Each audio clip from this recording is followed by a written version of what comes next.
Parashat Bo. Donc, tout simple, dans la paracha Bo, dans laquelle il y a trois plaies, d'accord, il y a le moyen mémotechnique, chacun il le connaît, la paracha Vaera, qui était la paracha de la semaine dernière, Vaera, c'est donc le mot, le verbe Vaera, qui est apparu à Kadosh Baruch Hu. Euh, c'est un Vav et un Aleph, un Resh et un He, Vaera. Les deux premières lettres, Vav et Aleph, ça fait, au niveau Gematria, 6, 7. Pardon. Vav, la première lettre 6, fait 6, plus le Aleph, 1, ça fait 7. Et donc, le, le, le, voyez, c'est un moyen mémotechnique pour dire qu'il y a 7 plaies. Dans la paracha Bo, qu'on va lire ce Shabbat si Dieu veut, il y a 3 plaies, Bet, c'est 2, Aleph, c'est 1, 2 et 1, 3, donc on a 3 plaies. Donc cette paracha hein, est une paracha qui va sonner le glas de Pharaon, de la nation égyptienne telle qu'elle était à l'époque, et elle va voir la libération totale du clan d'Israël. Alors, elle commence d'une façon suivante, un avertissement que va donner le Moshe et Aaron, bien sûr par Hachem qui leur demande, ils vont aller voir Pharaon. Donc, le troisième passouk de la paracha, va yavo Moshe et Aaron et Pharaon, et Moshe et Aaron, ils ont été chez Pharaon. Va yavo, et là, ils lui ont dit, quoi amar Hachem, ainsi il a parlé à Hachem, Elokai Ivrim, Dieu des Hébreux, ad matai me'anta le'anot mipanai. Jusqu'à quand refuseras-tu de te le'anot, de te soumettre? Shalachami ve'yavdoni. Renvoie mon peuple qu'il me serve. Alors, petite question, on va remettre un petit peu les choses dans leur contexte. Les Bnei Israël, ils sont, comment dirais-je, euh,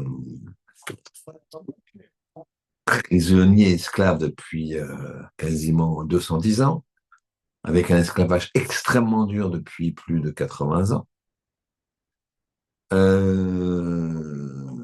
C'est une Shoah, c'est une difficulté énorme, puisque Pharaon était atteint de lèpre, et qu'est-ce qu'il faisait? Pour se soulager, il faisait égorger 150 bébés le matin, et il faisait verser leur sang dans une baignoire dans laquelle ils se trempaient, et 150 bébés le soir. Et ça, chaque jour. Donc, vous imaginez un petit peu ce qu'il en est. D'accord? C'est une barbarie comme aujourd'hui, on n'en voit pas vraiment. On voit des choses terribles. Je sais pas, ça, j'ai pas entendu. Ensuite, il n'y avait pas que ça. Il a jeté les enfants dans le fleuve. Et il y avait les hommes faisaient des travaux de femmes et étaient lourdement frappés. Les femmes faisaient des travaux d'hommes. Enfin, c'était une humiliation psychologique et spirituelle, euh, dirais-je, vraiment très, très, très, très, très difficile à supporter humainement, tellement c'était difficile et tellement Paro était un rachat, il faisait souffrir. Et qu'est-ce qu'on lui reproche? On lui dit quoi? On lui dit pas jusqu'à quand vas-tu arrêter d'égorger, de tuer, etc. On lui dit jusqu'à quand vas-tu t'abstenir de te soumettre? Il y a quand même quelque chose il y a d'autres reproches qu'on peut lui faire, quoi. Il mérite d'autres reproches. C'est quand même quelque chose de. Ça, c'est la première question. Deuxième question, on voit que on, on voit un petit peu plus loin, quand il y aura l'épisode de la mort des premiers-nés, les Béné Israël, ils vont s'enfuir, et donc, quand ils vont s'enfuir, enfin, s'enfuir pas du tout, ils vont partir, et il n'y a pas un il n'y aura pas un seul chien qui va aboyer. De ce fait, plus tard, dans la paracha Mishpatim, il y a marqué, on va les récompenser. Les chiens, on va les récompenser, on va leur dire, à chaque fois qu'il y aura de la viande térifa, la kelev tashlichun. Aux chiens, vous allez les jeter. Tashlichun, vous allez jeter cette viande tréfa, cette viande qui n'est pas cachère, cette viande qui a été égorgée, mais la bête n'était pas viable. Eh bien, vous allez la jeter aux chiens. Donc, c'est une récompense que les chiens ont eu. Maintenant, on voit plus loin qu'on parle des ânes. Et on dit que l'âne, il a été récompensé car son premier-né de l'ânesse, il a une kedusha. Il a une sainteté, il faut le racheter. Donc c'est un grand honneur pour l'âne d'avoir une sainteté que n'a pas le chien. Le chien, on lui donne à manger. Très bien. L'âne, lui, carrément, il a fait une action qui est celle d'avoir porté les effets, l'argent et l'or des béné Israël lors de leur sortie d'Égypte, qu'on voit à la fin de la paracha. Mais ils ont quelque chose, une récompense, on va dire, supplémentaire, que le premier-né de chaque ânesse, il est saint. Donc il y a une sainteté qui émane du premier-né de chaque ânesse. Donc c'est très, très, très, très étonnant pourquoi les ânes, ils ont eu ce mérite-là que n'ont pas eu les chiens. Les chiens, ils ont eu à manger. Et eux, ils ont eu une sainteté, ils ont été élevés. L'âne, c'est un animal tamé, et pourtant, c'est une capacité d'avoir comment dirais-je, une relation, un point de contact avec la Kedusha. Pourquoi les chiens n'ont pas eu ça? Troisième question, dans cette paracha, au beau milieu de toutes les plaies, d'accord? On est en plein dans les plaies, les 7 qu'on a eues la semaine dernière et les 3 de cette semaine, comme on a expliqué au début du chiot. Eh bien, on a un paragraphe qui s'appelle Chodesh Hazeh. Ce mois, ça sera pour vous, et on explique un petit peu ce qui se passe Rosh Chodesh, avec la fixation de Rosh Chodesh. Et les, les anges, quand vient Rosh Hashanah, la période de Rosh Hashanah, ils ont demandé, le Midrash raconte, Mechilta plus exactement, elle raconte, que les anges, ils ont demandé à Kadosh Baruch Hu, euh, ils ont demandé à Hachem, quand est-ce que c'est Rosh Hashanah? Quand est-ce que tu donnes le feu vert? Et lui, il a dit, pourquoi vous me demandez à moi? Descendez chez les hommes pour leur demander quand est-ce qu'ils fixent Rosh Hashanah, quand est-ce qu'ils fixent la néoménie, comme on dit, quand est-ce qu'ils fixent, c'est eux qui fixent. Comment ça se fait que les hommes vont fixer? Il y a un problème. C'est quoi Rosh Hashanah? C'est le premier jour de l'année. C'est le Rosh Chodesh Tishri. C'est le premier Tishri. Or, c'est un rapport avec la renaissance de la lune. C'est que le dernier jour du mois, la lune disparaît, elle réapparaît le premier jour. Donc, quand tu détermines Rosh Hashanah par tes calculs, toi, le Beddin en bas, tu es en train d'ordonner à la lune de se mettre en position. C'est ce qu'Hachem dit aux anges. Il dit, demandez aux hommes, c'est eux qui décident. Mais s'ils se trompent, donc, vous êtes trompés.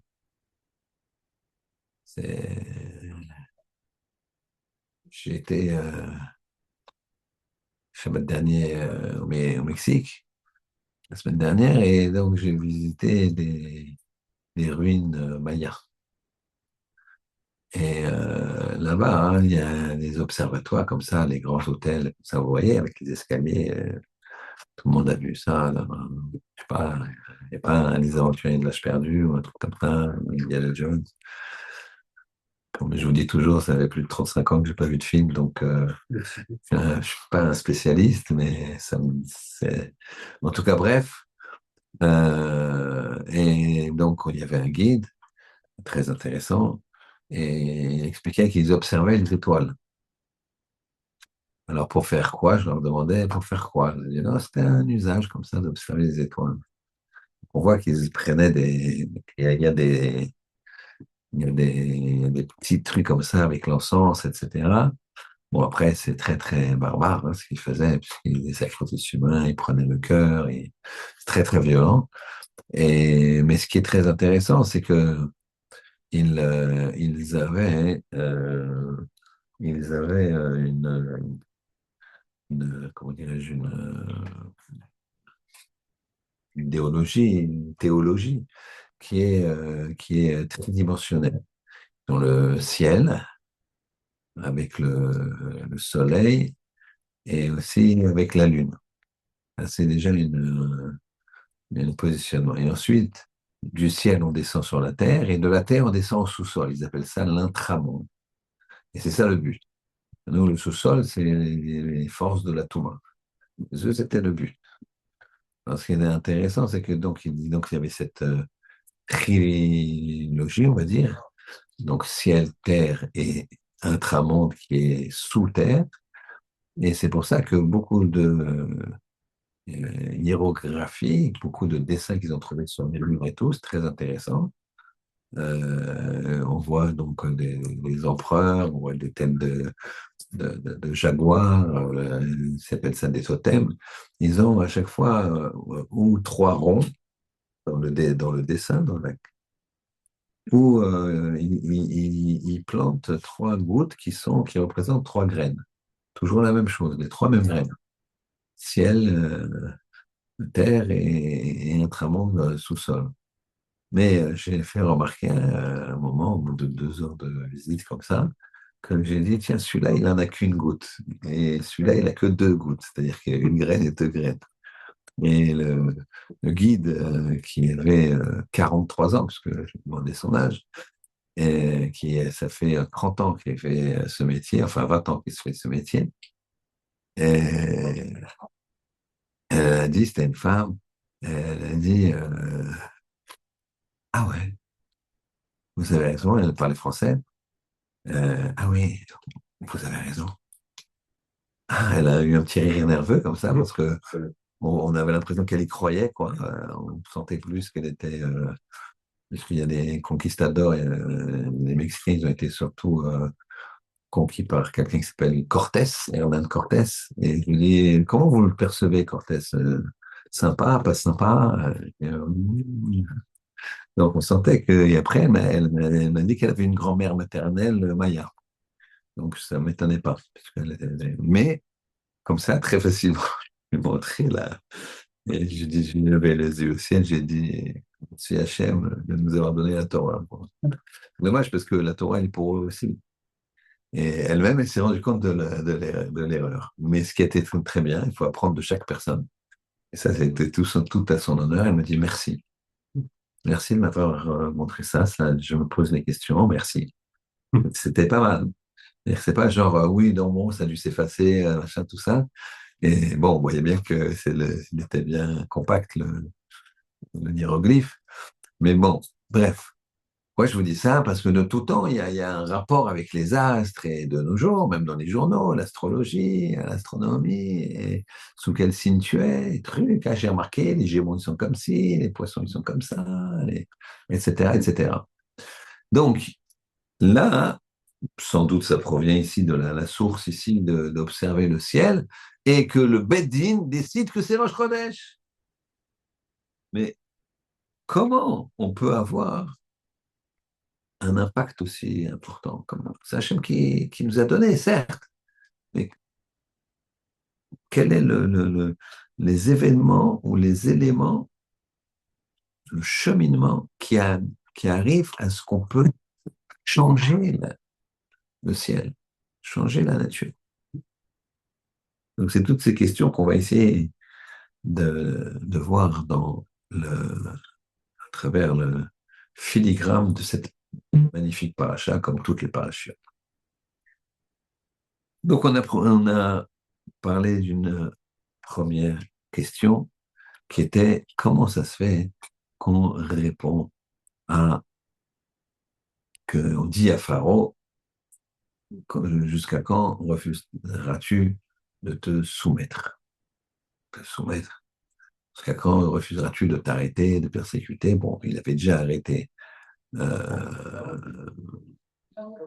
partir de la première plaie, mais on ne lui reproche pas ça, on lui reproche qu'il ne se soumet pas. Alors, toute la Torah, elle commence par le mot Bereshit. Bereshit bara Elohim et Hashamayim et Haaretz. Donc, on va travailler un rachis sur cette paracha. Vous en faites pas, je ne vais pas faire toutes les parachutes entre Bereshit et Bo, d'accord? Sinon, on se retrouve, on fera une pause juste avant Shabbat pour éteindre le Zoom.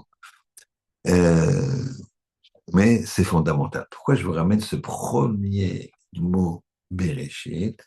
Parce que Rachid parle tout de suite, bien sûr, de ce mot Bereshit. Il donne plusieurs choses. Et une des explications de Bereshit, il dit comme ça, c'est très étonnant quand on commence par Bereshit. Bereshit, création du monde, et le premier jour, deuxième jour, troisième jour, ensuite Adam Arishon, ensuite l'histoire de Caïn et Evel, ensuite l'histoire de Noach, Abraham, Isaac, Yaakov.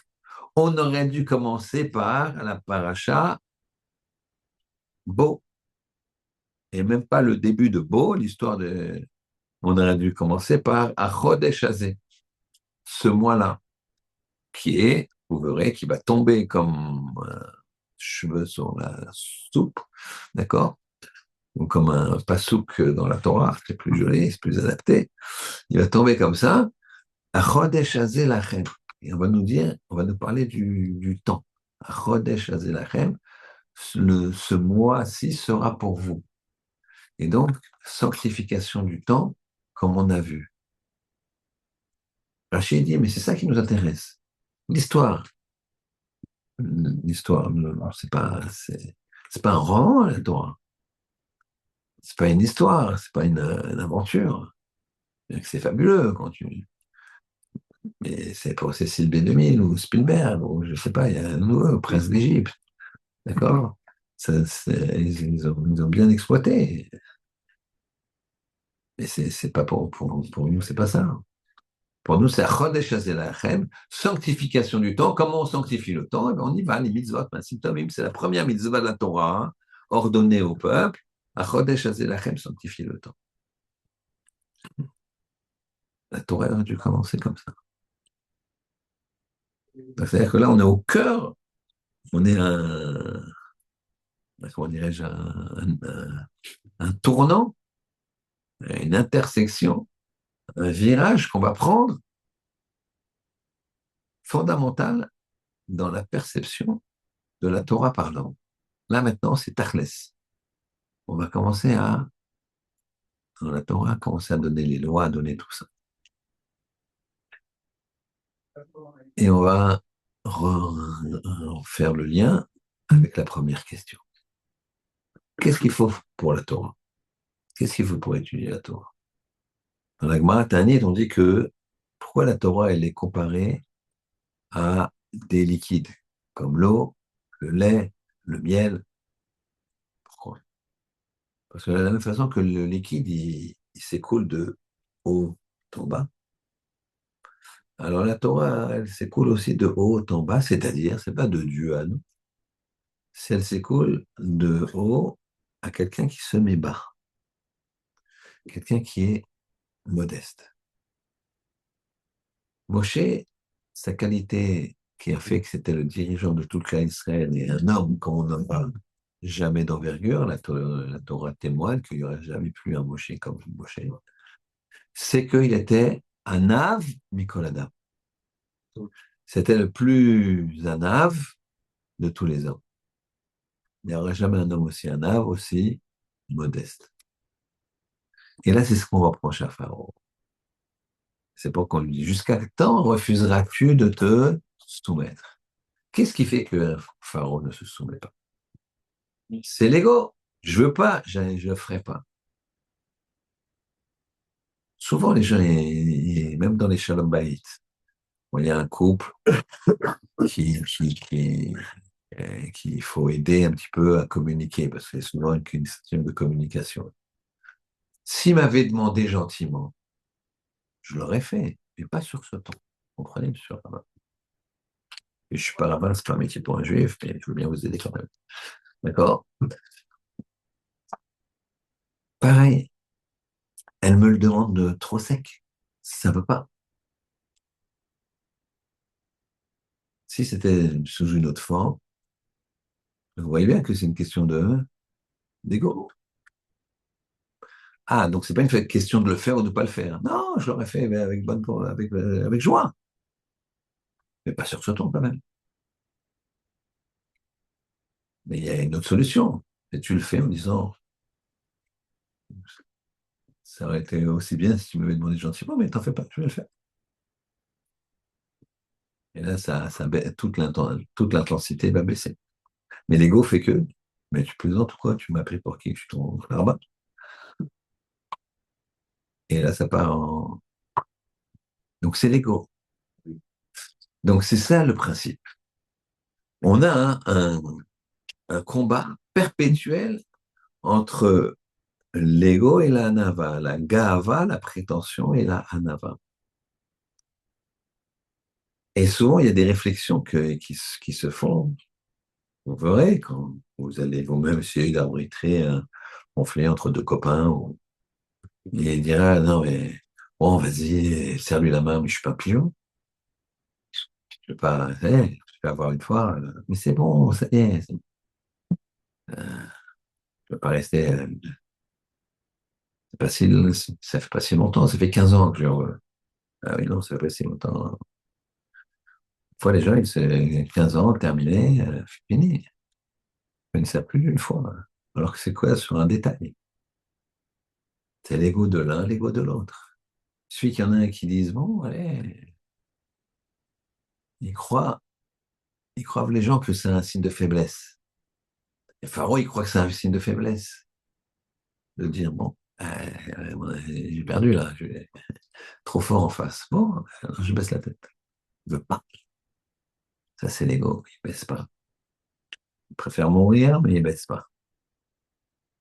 C'est ça le principe. C'est ça qu'on lui dit. C'est ça qui s'adresse à nous. Vous savez que le Ramban, il dit, quand tu fermes le livre, quand tu as étudié, écoute un chiot, tu fermes le livre, il faut savoir ce que tu peux appliquer. Alors bon, là, on est dans Pharaon, on pense qu'on est extérieur. Je parle pour moi. Faut intérioriser, parce qu'on a, nous, un Pharaon en nous qui représente la gava, la prétention. Et on a aussi, au Hachem, un Moshe en nous qui représente la Nava. Sauf que, qui c'est qui gagne? D'accord? C'est ça la dualité, c'est ça le combat entre Pharaon et Moshe.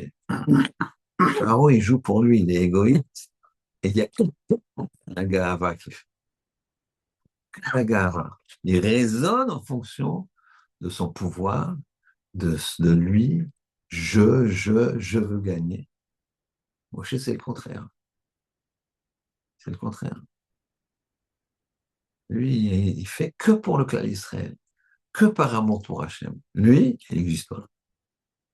Vous imaginez au départ, fin de Parashat Shemot, il y a 15 jours, t'envoies quelqu'un, un monsieur qui a 80 ans, tu l'envoies chez un tyran pour lui dire tu vas laisser passer mon peuple. Hein. Il lui parle durement, il lui parle très très durement, Moshe à Pharaon.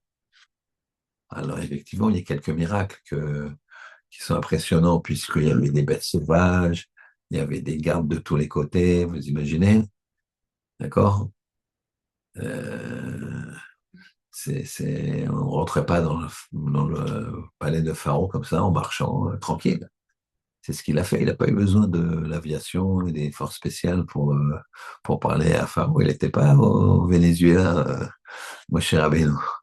Moshe Rabbeinu, il était en Égypte, il a pris son bâton, il avait ses tzitzit, ses péotes, sa barbe, et il est venu avec Aaron, tranquille, et il a marché entre les serpents, les lions dressés pour manger tout ce qui bouge, les forces spéciales d'en face qui sont restées pétrifiées devant la lueur extraordinaire de Moshe, et il est rentré comme ça, et il a allé très durement à Pharaon. D'ailleurs, à Bothaï, le Khatam Sofer, il dit quelque chose d'extraordinaire. Sofer, il dit, quand Moshe il est revenu d'avoir parlé à Pharaon, Hachem, il est apparu à Moshe. Je parle un petit peu avant, au début, premier contact. Premier contact a été très dur. Moshe a parlé très durement à Pharaon. D'accord? Je dis, qu'est-ce que tu as fait à mon peuple? Qu'est-ce que t'as... Et Pharaon n'avait pas d'argument. Il était humilié. Et Hachem, il a dit à Moshe, non, non, tu ne lui parles pas comme ça, tu lui parles gentiment. Tu parles avec kavod, c'est marqué, Rachid précise avec kavod. Avec déférence, kavod. Adam Sofer, il dit, pourquoi? C'est rachat, c'est rachat. On a expliqué. Tu as les enfants, c'était horrible. Pourquoi tu lui parles gentiment avec kavod? Il n'y a pas de kavod pour quelqu'un comme ça qui. Adam Sofer, il dit, une personne, Hachem, Akadosh Baruch Hu, il a rachamav al kol ma'asav. Il a de la miséricorde, c'est un mot miséricorde, vous comprenez ce que je veux dire? Il a de la compassion pour chaque création qu'il a faite. Même une fleur, tu n'écrases pas une fleur comme ça. Pourquoi tu écrases la fleur? Tu as besoin de marcher, tu marches, d'accord? Tu as écrasé la fleur parce que tu as marché, bah, tu as besoin de marcher. Maintenant, tu tapes dans la fleur pour comme ça, hein. Non, pourquoi? Kol Sheken, quand il y a une conscience concernant. Et donc, quand un homme il est humilié, on lui enlève ses fautes. Quand un homme il est humilié et qu'il ne le répond pas, on lui enlève toutes ses fautes. Histoire extraordinaire de un monsieur qui, euh, qui fait la queue dans un supermarché à la caisse, une Macolette. Et voilà que derrière lui, juste qui fait la queue derrière, il y a un monsieur très, très désobligeant. Et on voit que ce monsieur très désobligeant comme ça, qui râle, qui truc, bon allez, vous dépêchez, etc., etc., a l'air d'être un monsieur riche. Et on voit que le gars devant, il compte, il est là, il est en train de faire ses comptes tout seul parce qu'il sort son argent, il recompte son argent, il a quelques dizaines de shekels ou petites centaines de shekels comme ça pour 200-300 shekels pour faire ça, pour acheter pour payer son caddie. Il enlève des choses, il remet des choses et l'autre il dit bon, c'est bon là, on n'a pas que ça à faire. Et quand ça, etc. Et puis à un moment, il voit qu'il est heureux de, de compter et qui peut aller reprendre comment dirais-je, un petit litre de lait pour ses enfants. Donc il quitte la queue et l'autre il avait commencé à compter le caissier donc il ne pouvait pas passer. Il dit je vois que ça fait tant là je me suis trompé, attendez je vais ramener un. Et là l'autre il dit mais ça va pas, il commence à l'insulter, mais vous êtes quoi là? Il l'humilie devant tout le monde, il crie et l'autre il dit passez, passez, il a les larmes aux yeux, passez, c'est pas grave. Et puis le gars il passe en marmonnant, en continuant à l'invectiver. Et, et il s'en va, ce monsieur riche, entre guillemets, mais malheureusement très très pauvre dans son essence. Voilà que le pauvre, il a les larmes aux yeux, il va péniblement prendre son litre de lait qu'il avait 4 shekels de plus, Et il est brisé comme ça, on sent qu'il est vraiment, il s'est fait humilier devant tout le monde. Et il y a un homme qui vient et qui lui dit, je vous en supplie, faites-moi une bracha. Et il dit, pardon, il est encore tout sonné et tout humilié, les yeux rouges. Il dit, faites-moi une bracha, vous n'avez pas répondu, vous avez été humilié, terrible. Faites-moi une bracha, vous n'avez aucune faute, faites-moi une bracha. Je veux bien, qu'est-ce que vous voulez comme bracha? Voilà, ça fait 20 ans que je suis marié, 20 ans qu'on est marié, on n'a pas eu d'enfant. Faites-moi une bracha que j'ai un enfant, je vous en supplie. Il a fait une bracha. 9 mois plus tard, il y avait un enfant. 9 mois plus tard, il y avait un enfant.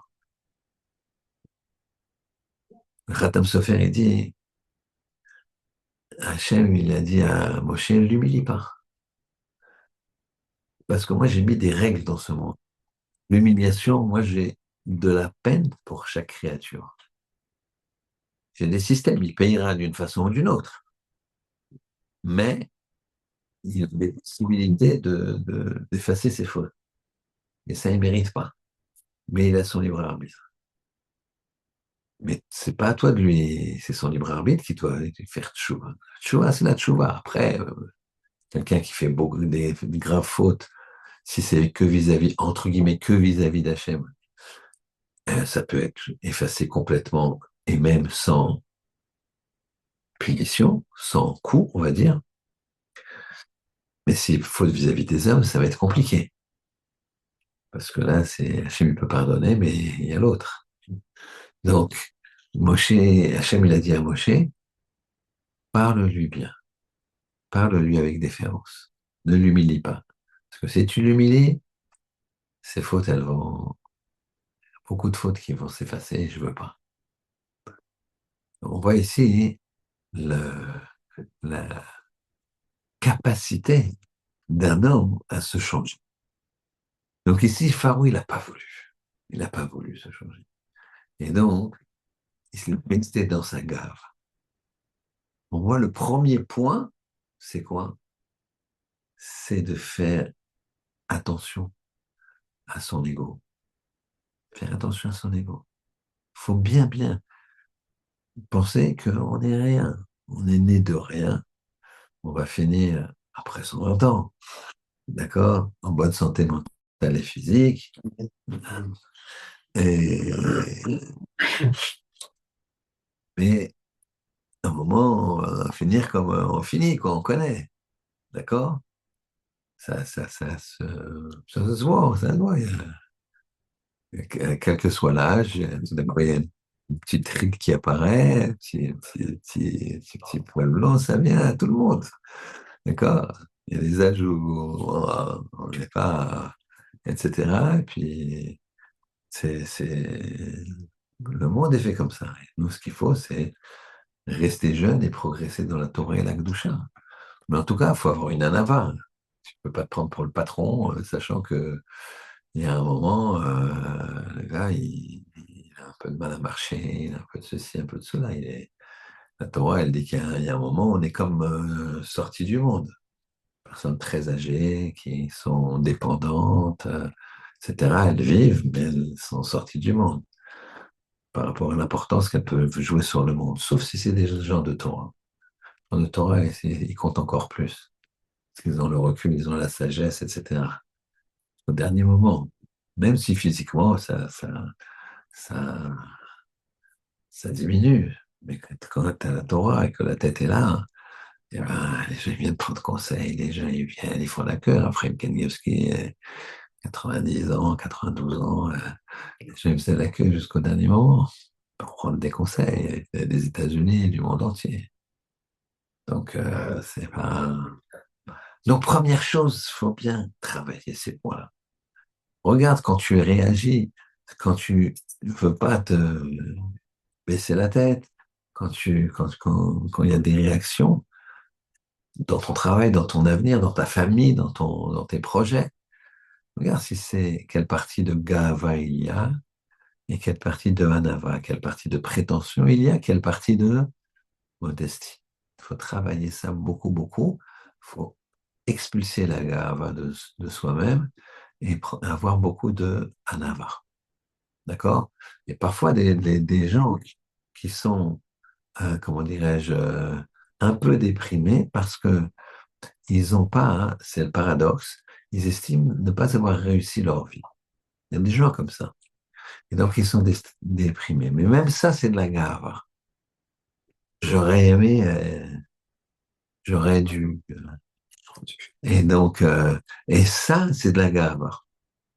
Et donc, cette gava fait qu'ils se considèrent comme rien, mais par prétention. T'as pas de job, bon, écoute, regarde, tu sais quoi?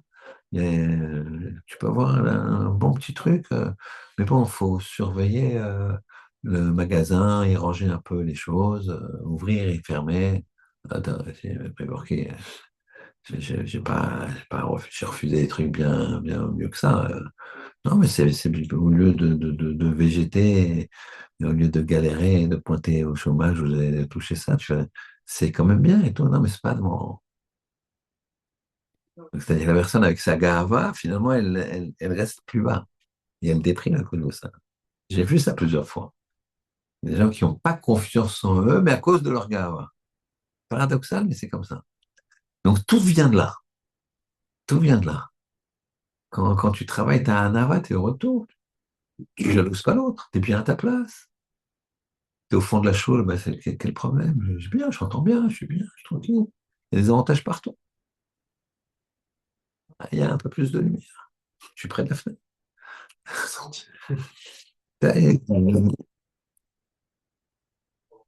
Deuxième chose. Donc ça, c'est le premier point très important. On a dit comment ça se fait que le chien, on lui donne à manger parce qu'il n'a pas aboyé. C'est bien, il s'est empêché d'aboyer. Il a empêché sa nature. Il s'est empêché, sa nature était d'aboyer. Un chien, il aboie. Quand les béné Israël sont sortis, aucun chien n'a aboyé. Ah, plus tard, on va dire, Parashat Mishpatim, quand vous avez de la viande taref, jetez-la au chien. Pour remarquer deux choses en Bretagne. C'est que tu vois la récompense que tu as quand tu quoi? Quand tu te retiens d'une mauvaise mida d'aboyer, de crier. Tu te retiens.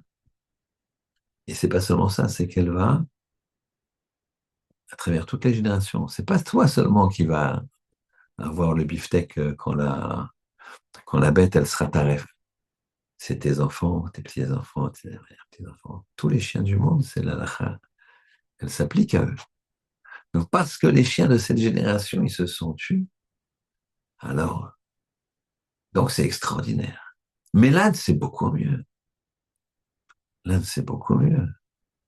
Il a fait en sorte son action de porter, d'aider les Béné Israël à sortir leur richesse et de porter sur son dos et de les aider et de les accompagner. Lui, il a quoi? Il a le mérite que le premier-né, il est sacré, il est Kodesh. Kodesh. C'est un animal tamé, c'est un animal impur qui va s'élever à un animal Kodesh. C'est-à-dire qu'il passe du tout au rien, du rien au tout. Pas. Et pourtant, la nature de l'âne, c'est de porter. Alors c'est un peu injuste. Comprenez la question? Écoutez bien, même si sa nature c'est de porter, il a porté. Il a fait une action. Tu as fait une action, tu as changé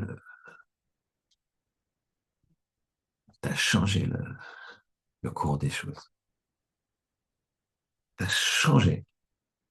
Tu fais que ton premier-né, maintenant il sera Kodesh. T'es un animal tamé, c'est tamponné tamé. L'âne c'est tamé, d'où ça peut sortir Kodesh. Et bien c'est comme ça.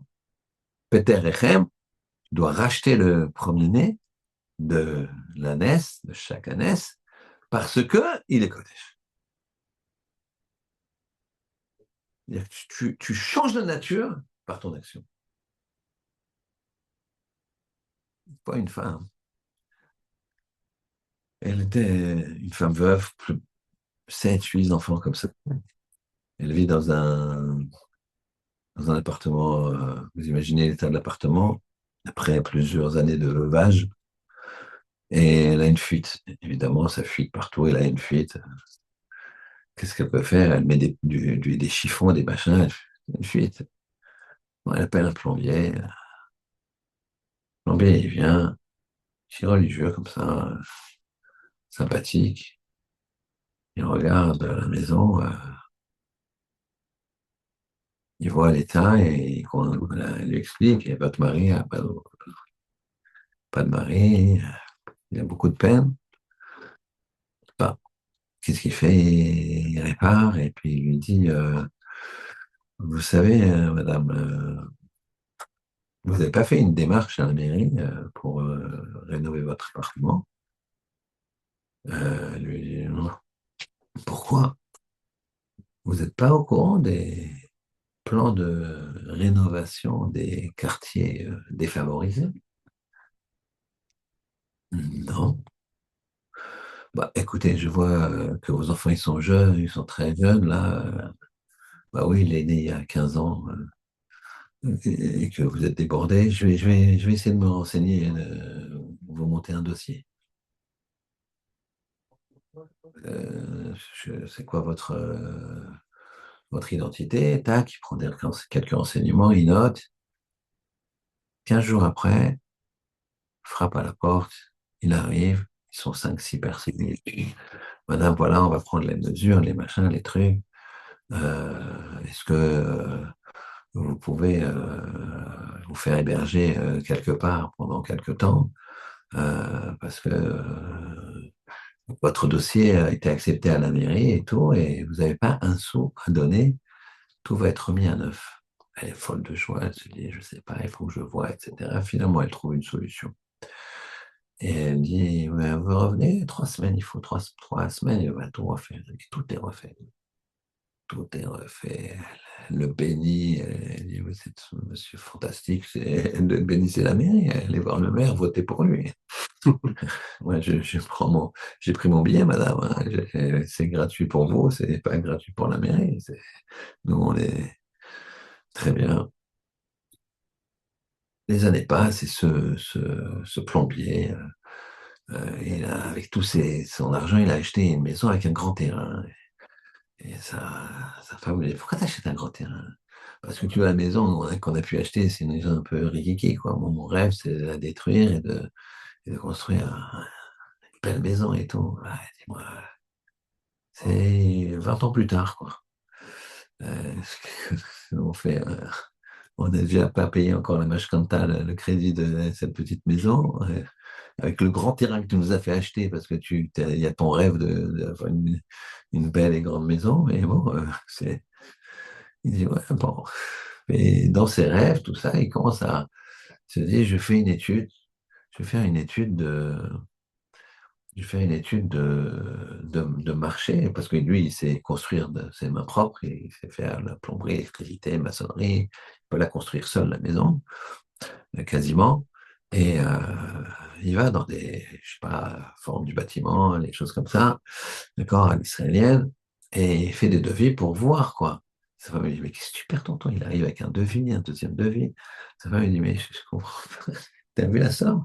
Bah oui, mais c'est pas tant que ça. Il dit, comment c'est pas tant que ça? Il nous reste 1500 shekels pour finir le mois. Une fois qu'on a payé le crédit, l'école des enfants et le truc des machins. Tu rêves ou quoi? Il nous faut 20 ans de ton travail en économisant comme ça. Et, et puis, quelques jours plus tard, à 7 heures du matin, il y a des camions qui viennent, qui viennent avec des papiers comme ça, un gros camion. Vous êtes monsieur Untel? Oui. Rue Untel, etc. Vous pouvez signer? Qu'est-ce que je signe? Ben, on va livrer votre. Mais ça va pas, non? Moi, j'ai demandé.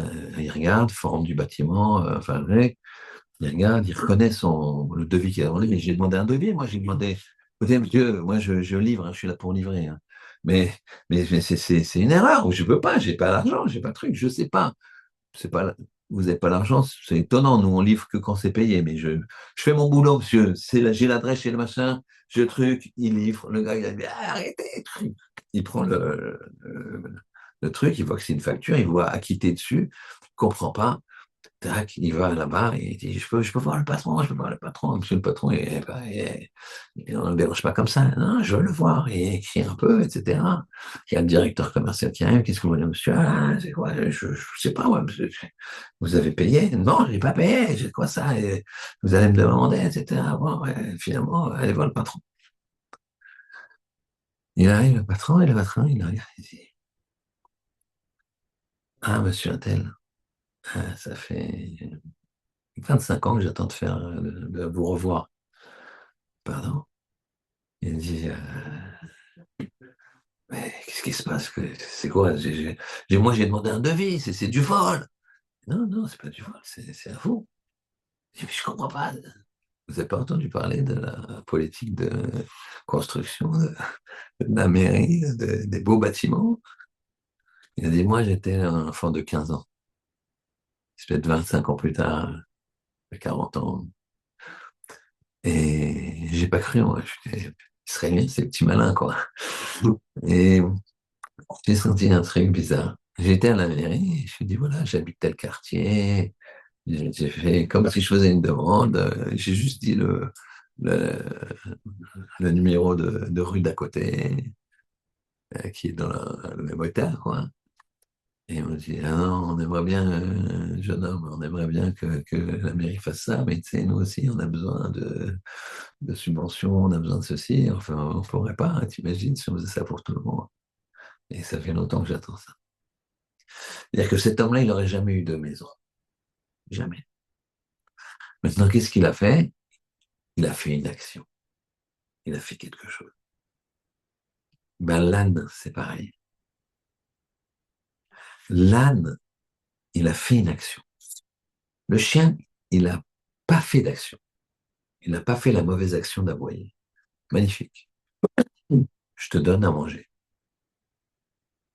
Je te donne à manger. Pour toi et ta descendance. Mais le l'âne, lui, il a fait une action. Il a porté, il a aidé. Là, tu peux changer les choses. Donc, la première des choses à faire, c'est de travailler sa gava, sa anava. À baisser sa gava, sa prétention, monter sa anava, sa modestie. Deuxième chose à faire, c'est mettre les choses en place. Faire des actions correspondantes. La meilleure action à faire à bataille, c'est d'étudier la Torah. Pourquoi? Parce que quand tu étudies la Torah et que tu vois que c'est difficile, tu vois que la Gemara, c'est déjà compliqué dans tous les sens, et que tu fais que gratter la première couche, et même quand tu es un peu plus, on va dire, introduit, plus expérimenté, 1 an, 2 ans, 3 ans, même 20 ans, hein, tu vois que tu as fait la première couche, tu as fait la deuxième, la troisième, puis il y en a qui a une quatrième, puis il y a une cinquième qui te dit, ben, tout ça, il faut le prendre à l'envers. Et donc, ta gava, elle en prend un coup. Et ta nava, ta modestie, ben, elle ressort. Parce que c'est cette action-là qui me permet. Et à ce moment-là, on est à la troisième étape. Troisième étape, c'est que l'action, elle change. Deuxième étape, hein, donc on a dit gava, nava. Deuxième étape, c'est quand tu fais une action. Troisième étape, tu peux pas seulement changer ta vie. Si on voit une relation de cause à effet entre ce plombier qui a travaillé gratuitement pour cette femme-là et qui a reçu gratuitement quelque chose, donc c'est direct, ça le concerne, c'est direct. Mais la troisième phase, et c'est ça le principe de Achodesh Hazé, la sanctification du temps, c'est qu'Akadosh Baruch Hu, il a donné, mais pas à n'importe qui, c'est au Beddin, au Sanhedrin, à des gens qui se travaillent, leur anaval, qui agissent et ensuite peuvent changer la nature. C'est plus le cours de leur propre existence, c'est la nature. Ils décident qu'aujourd'hui c'est un Chodesh. Mais les astres, c'est fixé. Chacun il a son mazal. Chacun il a sa chance. Chacun il est né sur une certaine étoile. Ça bouge pas, ça. Ça bouge pas. Ça bouge. ça peut bouger. Ça dépend de toi. Kadosh Baruch Hu nous met la capacité de dire aujourd'hui la lune, elle va réapparaître. Parce que je décide que c'est Rosh Chodesh. Ou le contraire. Aujourd'hui, elle ne réapparaît pas encore. Mais là, dans le système solaire astral, elle doit réapparaître. Donc on dit non, c'est pas aujourd'hui, ce sera demain. Mais Dine, il décide. Finalement, que je il fait en sorte que c'est demain. C'est pour ça que quand les anges ils viennent, ils demandent à 4 jours, c'est quand Rosh Hashanah? On tremble, nous aussi, c'est quand Rosh Hashanah? Pourquoi vous demandez à moi? Allez voir ce qui se passe en bas. Ça, c'est la résultante de ces étapes-là. Le, le Stapler, le père de Raphaël Kanievski, il, il a expliqué qu'en fait, tu peux, tout est dans ton mental. Tout est dans le mental. Dans le mental. Il a raconté sur lui-même que vous savez que un arbre, on monte pas, on grimpe pas sur un arbre Shabbat. De peur de, c'est une takana, c'est un décret, de peur que on arrache une branche. On n'a pas le droit d'arracher une branche. De même, on ne peut pas accrocher quelque chose à un arbre Shabbat. Une branche, tu veux t'allonger tranquille, tu veux pas salir ta veste, t'enlèves ta veste, tu l'accroches à une branche d'un arbre, tu peux plus l'enlever. Et tu as eu tort de la mettre. Donc tu peux pas le faire. Lui, il était soldat. C'était un Russe, il était pris soldat comme en tant que Russe. Et un Shabbat, il est de garde. Il faisait tellement froid, de garde dehors, à l'extérieur. Il faisait tellement froid qu'ils avaient une énorme manteau, énorme, qu'ils laissaient sur le garde, sur les gardes. Chacun, il avait un point isolé, comme ça. Et les gardes ne duraient que 2 heures. Toutes les 2 heures, il y avait un changement. Et lui, c'était donc un vendredi soir. Il devait monter la garde de minuit à 2 heures du matin. Et voilà qu'il étudiait, en attendant, en cachette, bien sûr. Et au moment où il voit l'heure, minuit 5. Il avait 5 minutes de retard. Il se lève d'un bond, il va à l'endroit du poste de garde, et là, le gars, il est parti. Et évidemment, il a laissé la grosse, le manteau énorme accroché à l'arbre d'à côté. Et lui, il voit ça, et il dit, mais c'est Mouxé. Mouxé, c'est-à-dire, je ne peux pas toucher Shabbat. Alors, qu'est-ce qu'il décide de faire? Il dit, s'il y a picouach des fèches, c'est-à-dire risque de vie et de mort, donc de mourir de froid, tout simplement. Alors, c'est Vadaï que j'ai le droit de le prendre. Mais maintenant, dit-il en tremblant dans sa tête, ça va. Alors, je préfère être à Djerma, d'accord, ou à Marrakech, mais ça va. Et puis, il tient encore 5 minutes. Ça va. Et puis, il dit, et à chaque fois qu'il est à 2 doigts de craquer, il dit, bon, je tiens encore 1 minute. Allez, je vais tenir 1 minute. Et il tient comme ça. Il combat avec lui. Il décide à chaque fois de pouvoir pousser. Il pousse, jusqu'à que 2 heures du matin arrivent. Ouais. Et donc, il a expliqué qu'il a changé sa nature, que quand il raconte aux autres soldats, puisque le soldat d'après, il a vu qu'il était comme ça. Il a dit, mais c'est impossible de survivre. Il a dit, mais tu vois que oui. Et effectivement, il y a une température, je ne sais plus combien elle est, moins combien. Tu demandes à un scientifique ou à quelqu'un qui connaît le gars, il est gelé. Et lui, il n'a pas été gelé. Certains disent qu'à la fin de sa vie, il n'entendait pas bien et que c'était peut-être dû à ça. Mais quand il disait ça, il dit, bah, je suis très content de ne pas entendre, comme ça, je suis bien concentré. Et c'est vrai que je connais des gens, monsieur, qui sont pas tout jeunes, puisque lui, il est niftar je crois qu'il est niftar en 4.